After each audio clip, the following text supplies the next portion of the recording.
Dak doing good. You know, I had a great sleep last night in my Dak Prescott model sleep number bed. And then I woke up this morning and I was so refreshed, I went and out of mothballs, I got my Dak jersey. Check this out. Back. It's back. 4 more years. 4 more years. 4 more years. Back in business. Here we go. No playoff for you. No playoff for you. Shannon, too soon. Too soon. Okay. Can we let Skip have his moment, please? Because, guys, we have so much to talk about. It finally happened. Dak Prescott and the Cowboys have agreed on a deal that keeps the quarterback in Dallas for 4 years, like Skip just said. The new contract is reportedly worth $160 million with a record $126 guaranteed to go along with a $66 million signing bonus. The first year, Dak's cap hit will be just over $22 million. Now, I know Skip has plenty to say. Shannon, I got to start with you. Who won the deal, Jerry or Dak? Hold on. The godfather of the debate format, Skip Bayless. Skip Bayless is the originator of this. He started this. Everything that you see that we do around these tables early in the morning is because of Skip. Skip Bayless has continually come out here over the last year. Dak Prescott is not worth $40 million. His agents, now I've talked to somebody close to the Cowboys that said Tom France and Dak Prescott overplayed their hands. I told Skip Bayless from day one, I said, Skip, you're not going to get it for less than $40 million because they see where the market is going. So let me check out these numbers. The $40 million per year is only behind Patrick Mahomes. The $66 million signing at the time of signing is the highest in NFL history. He got $126 million in guarantees, which is the second behind Patrick Mahomes. His $95 million fully guaranteed. $75 million in year one. $116 million, $106 million, Skip, over 16 months when you factor in he got $31 million for the franchise tag, and now he's about to make $75 million in year one. No trade. And they can never, ever franchise him again. Dak Prescott won, which I told you he would win. Because if you look at where the quarterback market is going, Skip, just 2 years ago, Jimmy G was the highest paid quarterback at $27.5 million. And now here we are. Patrick Mahomes is at 45. Dak Prescott's at 40, average 40 per year. But the first 3 years is 42 per year. Dak Prescott got everything he wanted and more, which I told you he was going to get. Oh, Jerry's not going to play this. Oh, Jerry. If you want Dak Prescott long term, you're going to have to go to $40+ million a year in order to get him. And that's what Jerry did. Jerry realized it, Skip, that the market was not coming down. If anything, and plus, Dak got something that's very unique. Dak going to become a free agent when the new TV money kicks in. So he's going to get an opportunity to get another big bite of the apple.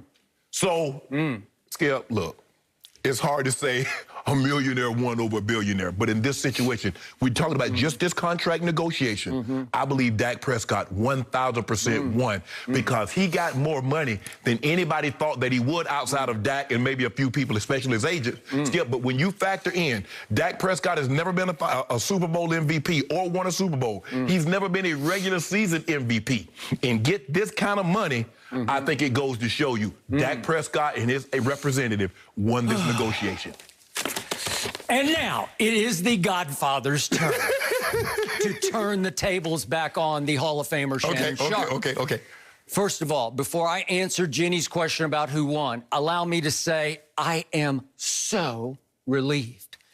I am so happy that my 2-year nightmare has finally come to a close. I believe it was also the great Shannon Sharpe who has said repeatedly over the last 6 months, oh, he's going to be slapped with another tag, right? And he's going to play his way right out of Dallas, Texas this year, right? Yes. That is not going to happen. Dak, at least for 4 more years, is going to be my quarterback of my team. And it felt like last night that the heavens opened and out of heaven fell a deal that I am very comfortable with for both sides because we are back in business. Now, to the question at hand. First of all, there's no more bad blood between Jerry and Dak. It better not be. There better not be. So it was up to Jerry to olive branch this to make Dak feel like he got the deal that he wanted, or at least an approximation Only thereof. Jerry could do that, though, Skip. Okay. It wasn't on Dak's part. It was on Jerry's part. He is a super salesman. So think about what Jerry Jones just pulled off. Think about why I believe Jerry won this deal. This was wily old Jerry Jones, the cap wizard, leaping through loopholes the way he's never leaped through them before. So what happened was, let's step back from this. He made Dak happy in the ways you just said, because he did give him the biggest signing bonus ever, but it was only $1 million over what Russell Wilson got, 66 to 65. Okay, it's good because it helps Dak's pride say, I got the best ever. Then he gave him the most guaranteed money ever. It's slightly more over the 4 years than Deshaun got. Okay, that's great. And he barely gave him $40 a year for 4 years, just barely. There's some incentives that could get it to $164 million on the very back end, but he makes him feel like I got 40. I was afraid it was going to take 43, 44 a year, but it barely took 40. So it's $40 million for 4 years. Now for the two money developments. Dak Prescott and his agent, Todd France, accepted two very team-friendly clauses that I'm pretty shocked that they accepted, because they make this deal palatable for the Dallas Cowboys. The first one was they agreed to take a 6-year deal with 2 voidable years on the back. It was a structure that we have discussed on this show as a possibility. Some of these things are just over my head. They're so complex, I can't process it because I'm out of my league and out of my lane on this. But he did accept the 6-year deal with the 2 voidables. So that allows the signing bonus to be divvied up or prorated across 6 years instead of just 4. And all of a sudden, I woke up last night and said, time out. Wait a second, the first-year cost against the cap is only $22.2 million? You're kidding me. Do you realize that's only the 21st highest cap hit in all of pro football? So Dak Prescott just got the second biggest contract of any quarterback ever, but to Patrick Mahomes, but he only counts the 21st highest cap hit in this coming cap year, which is pandemic strapped at $185 million. Everybody lost a little bit on their cap, but that 21st, do you realize it's only 13th among quarterbacks? And do you realize that Fletcher Cox will have a bigger cap hit than Dak Prescott? Or how about Frank Clark in Kansas City? Bigger cap hit next year than Dak Prescott. How about your man Von Miller, who is not on his last legs, but he's not quite probably what he used to be. He will have a bigger cap hit next year than Dak Prescott. And remember what's about to happen as we hit free agency, because every team is going to be more cap strapped. All the significant free agents will say, just give me a 1-year deal so I can hit the market when the cap blows up again because of the new TV deal. Well, Skip, this is why the long-term deal always made sense to me. Because if the cap is coming down, why would you want Dak to count damn near $40 million against the cap? But do you realize what just happened? Dallas is now going into the free agent market after 2 significant free agents. Book it. Watch. They'll go get 2 significant. I don't know who it is or what it is, but they will be players that will make you say, wow, they got them too. Everybody get some defense. But Skip, to you said, okay, Dak took these voidable years at the end of the contract, and then, you know, for Jerry, for cap purposes, he's prorated the signing bonus. Skip, Dak doesn't care if his cap number is $15. Dak Prescott, when he signs his name on the dotted line, is going to get $66 million. I do think he cares. I do think he's Brady-esque. I do think he wants a supporting cast.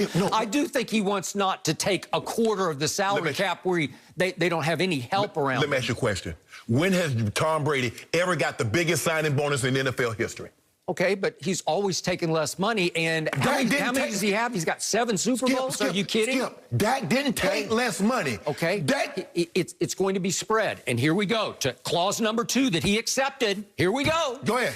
It is called the automatic conversion clause, and they swallowed it. I'm shocked by this. DeMarcus Lawrence has one, Zach Martin has one, and Tyron Smith has one in his contract. Now, I'm going to read you the language that the Dallas Morning News had right out of Ty Smith's contract. Now, Dak has this language in his contract. Here we go. Ready?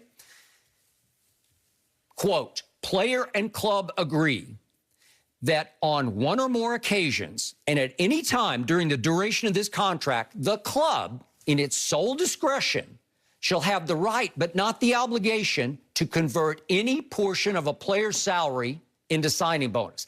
All they have to do is email the player and say, we just turned X dollars into a signing bonus. I take that, Skip. Okay, well, guess what? The team will take it too, because then you can keep prorating it over years. Yes. So they've already done it to Zach Martin. They've done it to Ty Smith. They can restructure your contract or Dak's contract at any point in time at their discretion. Skip. It's their call. Skip. This is unheard of. This is another loophole that Jerry jumped right through.